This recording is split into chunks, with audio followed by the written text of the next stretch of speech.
Ow!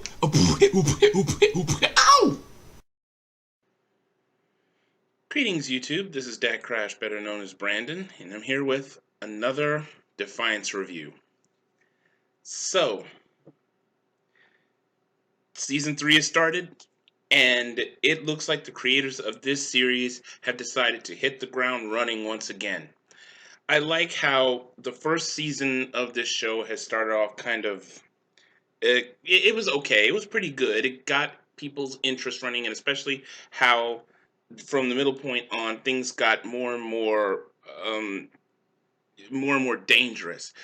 This is definitely a sci-fi show that puts the brutal part in a post-apocalyptic setting. And it's just that each season, it looks like they're trying to set the bar higher, and I am really glad for that. It's a shame that this show is not getting the notoriety that I really think it richly deserves. And starting off with season 3, like I said, the creators of this show are just hit the ground running, and it is starting off to be something with majorly high stakes. So, of course, we've seen in season 2 that that Nolan and Irisa were inside that alien pod, that alien ship inside that strange pod. And so it kind of left us wondering what was going to happen. Well, the creators didn't let us wonder for too long, because the story starts off by introducing another race. Now, this race is not Votan. Well, they are and yet they aren't. They actually explain it later, and I'll get into that in just a bit. By the way, and I should have said this, and as always when I do these reviewers, major spoilers, okay? So if you haven't seen it yet, stop right now and go ahead and watch the show, then come back. Okay? Okay. So, as I was saying, the story starts off introducing a new race into the mix. These purple-skinned aliens that seem to be very vicious. They come down to Earth and actually go into the mines. Now, what happened at the end of the second season is the mines collapsed. There's some sort of material that they can't drill through to get to the Gulanite. And the Gulanite is, of course, the lifeblood of Defiance. It's basically a boom town, a mining town that grew up out of what was left of St. Louis after the Ark fall. So, without Gulanite, the city is slowly dying. People are leaving. They've been having to have rolling blackouts at night because they can't sustain the electricity. By the time we get there, it's 7 months after the events of the end of season 2. And the town is on its last legs. They only have, we're talking about in the 10 percentile range of supplies of Gulanite left over. So even Doc Yule is about to get out of Dodge. But Amanda, who is now the mayor again, has decided to go ahead, has actually got to talking to the good doctor and allowed her to stay. And I'm glad about that, because Doc Yule is easily one of my favorite characters with her smart aleck ways, and she's very much a female version of Dr. McCoy, with even a more sass and an even more wicked tongue. So she gets Doc Yule to stay, but all the while we have, of course, Daytak, Stama, and Rafe McCawley, hot on the heels of Pilar, his wife, who still is pretty bug nuts. She's taken Alak and Christy as her hostage, and of course we saw the last point. Christy was pregnant, but at this point, 7 months later, she's actually given birth to a little baby. Now, unfortunately, the name of the baby sort of escapes me. I was trying to find some information on the episode so that I wouldn't forget about names, and of course, for all y'all, I deeply apologize for that. I'm just terrible with names. I even have to look on Wikipedia to get to get all these names done. So anyway, you have Alec and Christy kind of as prisoners in this abandoned home that that that McCawley had brought Daytak and Stama to, and we're going to try to find a way to get them out. But before they can do that, suddenly they're waylaid by members of the Votanus Collective. Now, for those of you who don't know, oh, the fluff of the show, which kind of is told, like, if you go to the websites and stuff like that, you kind of understand the history of the show, what brought things to this point, even though nobody knows what caused the arc fall. Uh, when the Votans first came, they needed, of course, living space. And some countries had room, especially like in South America, where most of the Votans had actually taken up light housekeeping. But political incidents and and riots and things like that happen. We humans are, of course, that fear of what they don't understand. Probably as one thing led to another, and there was all of a sudden war, which was the Pale Wars, the humans versus the Votans. But after the Pale Wars, after the Arcfall, when all the races realized they had some sort of a stake in the peace, regardless of how they felt about each other, things simmered down. So you had the Earth Alliance in North America and the Votanus Collective mostly in South America. And even though many members of the Votanus Collective still wanted to fight, they realized that things had changed way too much to be able to fight. Now, here's the interesting thing.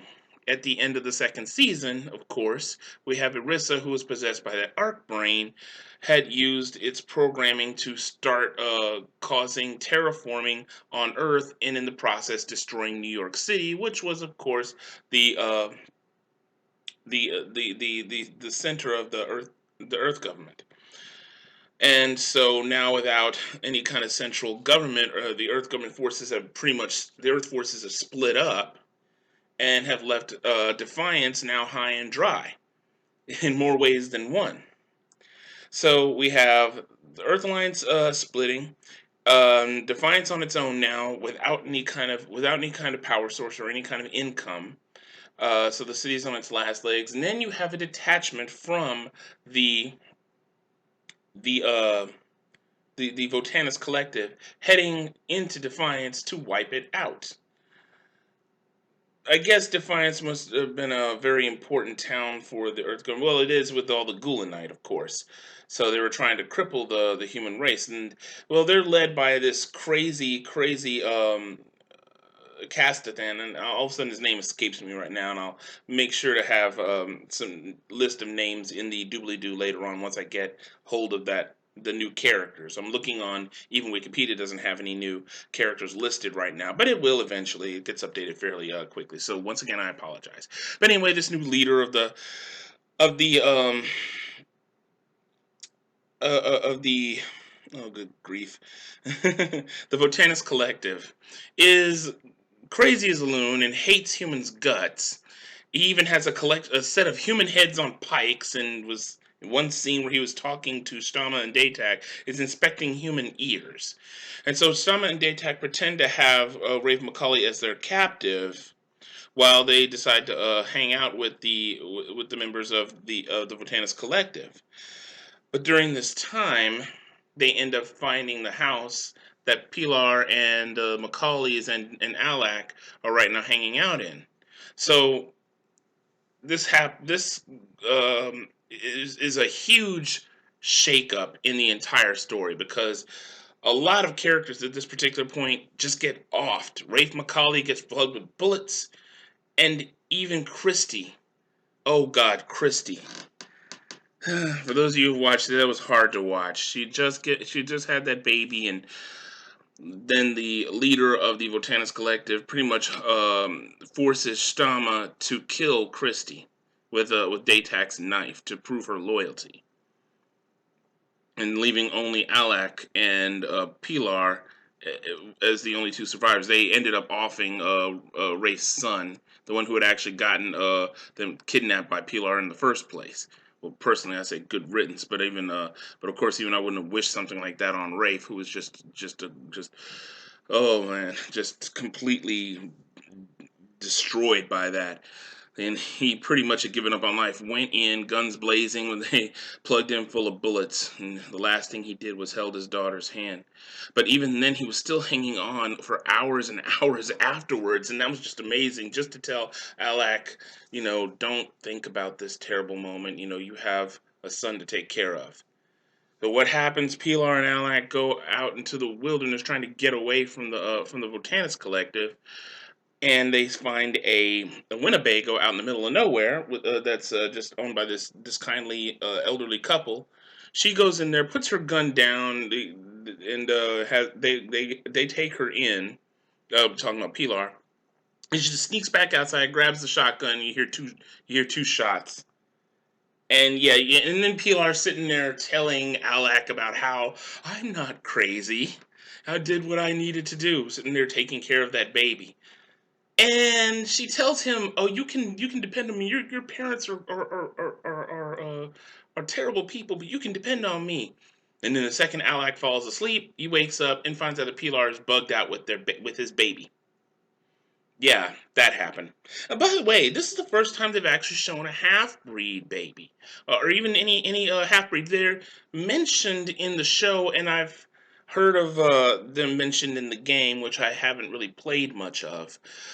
But I don't think they've ever showed them before. And this baby is half Castathan and half human. And it's really cool because it has one normal human colored eye and one Castathan colored eye, and the skin is a little bit pale. But that's pretty much all you really see. That makes you realize that the kid is not entirely human. So I'm kind of interested in seeing any other half breeds as the story progresses. But of course, the story has been making putting you in this world, so they're not going to waste time with a lot of exposition on this. It's extremely important. They do this in particular part in the show, especially with this episode, which is actually two episodes glued together. And I did forget to say the name of the episodes. uh it was a 2 hour long special for the season premiere. The first part is The World We Seize, and the second is called The Last Unicorns. So anyway, so yeah, she leaves Alec high and dry. Now, all the while, what happens with Irisa and Nolan, going all the way back to the beginning, Irisa and Nolan, the course, the second season ends with showing them in that pod inside the wrecked Votan spaceship.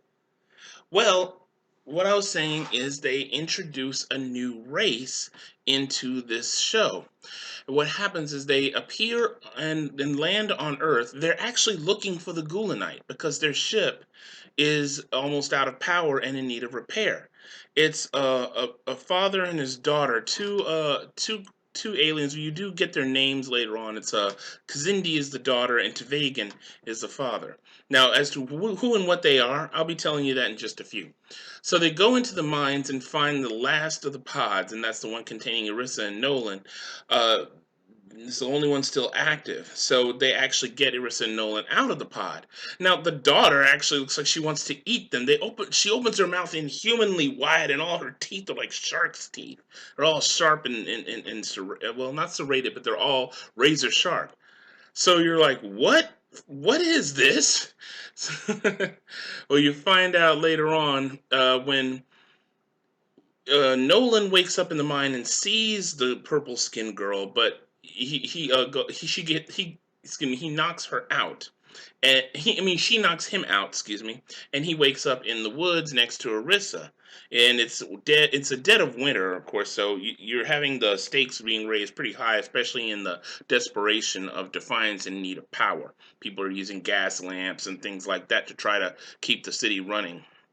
There's even in the need want this one girl pedaling on a bicycle, working a generator to keep the power going.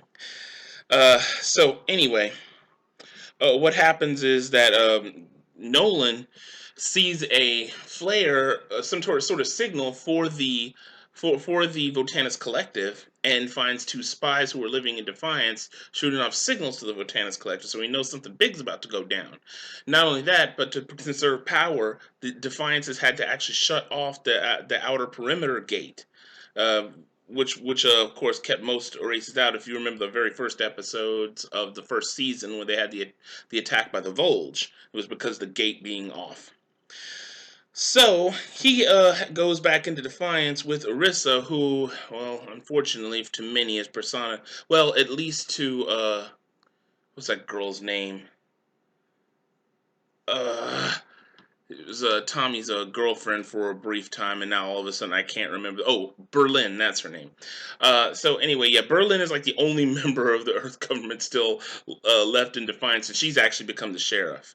But she hates Irissa's guts because she knows that Irisa had killed Tommy, and that's still a real sore spot even in Irissa's mind. But Nolan keeps assuring her, "You weren't the one who killed Tommy. You know, it was that machine that had made you do it." But of course, Berlin is having none of this, and she wants nothing more than to see than to put a bullet through Irissa's head. And fortunately, Nolan is there to kind of stop her from doing that. But when he arrives back in Defiance and goes to now Mayor Amanda Rosewater, and finds out about the desperate state the town is in, they go into the Gulenite mines because he said, "Well, I woke up in the mines. There has to be a way out now because you were saying the whole mines collapsed. There's no way in. We can't get to the Gulenite." He said, "Well, I got out somehow. There's somebody in there, and I do remember somebody rescuing me." So he goes inside and finds the purple girl that he had met before, and in the fight, the girl is injured as after Rosewater puts a couple of bullets in her stomach. So they bring her back to Defiance so that Doc Yule can patch her up. But this is where the bedlam begins. Doc Yule freaks out. But there's a reason for this. And this is the point in which they talk about the new race. Meet the Omec. Now, I was looking up information on them on Den of Geek because I actually read up a little bit about them in the past, and they said that they're the Omec. But they find this out through one of the librarians in Defiance, Castathan with a really obnoxious son. Because their home planet was a bit farther removed in the Votan system because of the twin suns having this conjoined orbit. They only came within proximity of the other Votan planets once every 76 years. And what the Omec would do is they would take their spaceships and they would engage in what was called the Dread Harvest. They would pick up Votans and pack them up in their slave ships and take them back to the home planet. They would then be slave labor, they'd be sexual playthings, and then when they were tired of them, they eventually ended up as food. So yeah, the Omecs are bad news. To say nothing that they're ravenous creatures and a lot stronger than humans or Votans. Although I really imagine that that an Omec would probably be able to hold. I mean, oh, what was their names? A Sensoth would probably be able to hold his own against an Omec. The Sensoth are the ones that look like big orangutans. You don't see them very often. But interestingly enough, and just as a side note, and I was looking this up on the Wikipedia site, which actually carries a lot of the fluff for the story, the Volge actually ended up conquering the Omec homeworld. So I'm wondering if there's going to be something interesting happening there. But then again, I don't know. But this, anyway, is showing that the Omec are bad news. But the Omec, these two seem to be the last of the Omec, or at least the way that they talk to each other, they mention that they're the last of the Omec. So Doc Yule is pretty much forced into taking care of this girl, and so they chain her up inside the sheriff's office, and it looks like the chains are strong enough to hold her until the librarians of Notch's boy decide to start poking at the Omec. Because the thing is that the Omec are almost reduced to a legendary status in Votan history. And the Votans that were born and grew up on Earth think this is just, fairy tales, when the librarians say, no, this actually did happen. This is historical documentation. They just never escaped the Votanus system when their star went supernova because their ships just didn't work. So yeah, now they have the Omec in the city, and the father actually goes into Defiance, finds Nolan, and demands that his daughter be released. But they use her as sort of a bargaining chip to get the mines back open again. But during this time, because of the boy's death, the Omec find the Votans in Defiance find the Omec girl, and are about to lynch her. So yeah, this just keeps getting better and better and better. So Nolan and Irisa manage to rescue her and bring her back to Doc Yule's office, and again force the good doctor to help. What the Omec needed from the from the doctor is actually part of her skin. They mentioned something very interesting about the Indigenes, which, like I said, I find them a very fascinating race. And that is, the Indigenes were genetically engineered to be useful things for the Omec. Their skin can be altered and molded to accommodate any biological environment, especially the Omecs. So they basically hold the doc down, inject her with painkillers, and cut off some of her skin to give to the Omec. And the Omec basically turned it into this gelatinous white Play-Doh and stick it into the daughter's wound. And the skin actually repairs her body pretty much like that. So, in gratitude for helping them, the Omec honor their bargain and say, okay, we're going to open up the mines to you, and then they leave. I'll get back to that in just a moment. Meanwhile, at the whole mess with the Votanus Collective, when Alak wakes up in that trailer and finds that Pilar has taken his baby, he goes out after her, but ends up running afoul of the Votanus Collective. And their leader, basically, who was going to keep Stama with them as a guarantee that Daytak would work as a good spy for them back in Defiance, says, no, I'm going to let you two go after all. And they just kind of stare at him, and he's like, yeah, you're kind of wondering there's a catch. Oh, there is. And then they open the door, and of course, Alak gets brought in. I'm like, man, this just keeps getting better and better. I mean, already you had a pretty sad departure of the McCawleys. Oh my God, that was just unbelievable. For a first outing for the third season, you just kill off some who were pretty major characters in the first and second season. Well, the McCawley daughter, not quite so much, but in the second season, she really shone, and then now she just gets off by a knife to the neck. Oh, good Lord. And then, but the cool thing is they introduced a new race, which really has me wondering what's going to happen next, because here's the deal. While the daughter is laying on the bed and the father is talking to her, he's basically saying, we'll have our reckoning later. You can't, you were foolish to kill the boy. You should have just, did what you were told. That because remember, we can't afford to die. We're the last of our race. So, but when we get all the Gulanite and go back on the ship, and our family members are reawakened, then we'll have our reckoning. And they're all saying this, of course, in the Omec language. And sure enough, at the end, when Defiance the lights on Defiance start turning back on, and they actually have Gulanite to work with now, and it looks like the city is going to survive at least for another day. They pan out to Earth. Now, here's the interesting thing before I even forget: the incident with the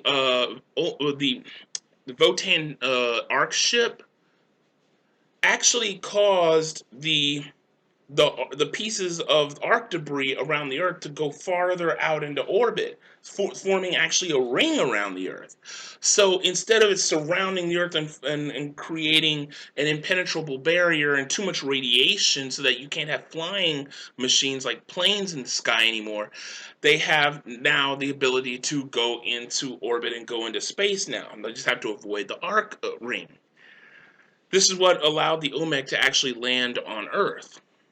So it's going to be interesting to see what happens involving that particular, what's the word I'm looking for, advantage. But here's the thing. At the end of the episode, they pan away from Earth and show the Omec ship. It's a pretty big monster.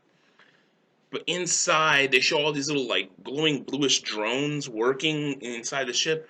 And then they show them passing over stasis chambers similar to the ones that were in the Ark ship. Stasis chambers with more Omec. And then they pan away even further, and you just see hundreds of them. And then they pan away even further, than thousands of them. And then they pan away even further, and it looks like millions of them. So it's going to be very interesting to see what happens next, especially involving the Omec. But not only that, with Daytak and Shtama having just had the worst possible things happen to them. I mean, they actually learned to get along with the McCawleys, but then were forced to kill them. And especially their own daughter-in-law. And unfortunately, the baby's still alive. And they have Pilar, who was, Pilar, excuse me, who is still crazy as a loon, taking the baby for herself. You just have to wonder what's going to happen next. And it's just like the creators of the show is like, you thought that the end of the first season, the second season got dark. You ain't seen nothing yet. So this is gonna be very interesting. You got the Votanus Collective uh, heading towards Defiance. You have Daytak and Shtama, who are about to be used as spies. You have Alak, who's a bargaining chip. Pilar, who whatever she's gonna do involving Alak's son. You have the daddy McCawley and his daughter and his son all dead now. All the McCawleys seem to be dead except for the little baby. And then, of course, the threat of the Omec. This is setting up to make things really, really interesting. And I like that big knot that has been created plot-wise in this regard. And I can't wait to see what happens next. So as an opener for the third season, this episode with, taking everything, in fact, both the gruesome and sad and the anticipatory and the exciting all together, this is a solid 10 out of 10. I could not have asked for anything better. And so, everyone, I thank you for bearing with me in this whole rambling discussion, even though I might have forgotten some names and such. And I will be back next week with some more insight into the next episode of Defiance, which will be, what is the name of episode 3? It is called Broken Bow. So, can't wait to see what's going to happen this time around. And I'm just so glad to see that Defiance is back. And I'm thankful for all y'all hanging out and listening to me once again, giving this review. And if you have any questions or comments, as always, go ahead and let me know down below in the comment section. And as always, keep it civil. So until next week, everyone. And this time, I promise you guys, I'm going to be more on the ball with this. No more skipping days and having to do this massive apology at the end of the season like I did this time. I'm going to try to keep up with things. And so, until next time, everyone, thank you once again for listening to me, and I'll see you next week for another Defiance review. And as always, this is DecKrash, better known as Brandon, and as always, stay lucky and stay blessed. Take care.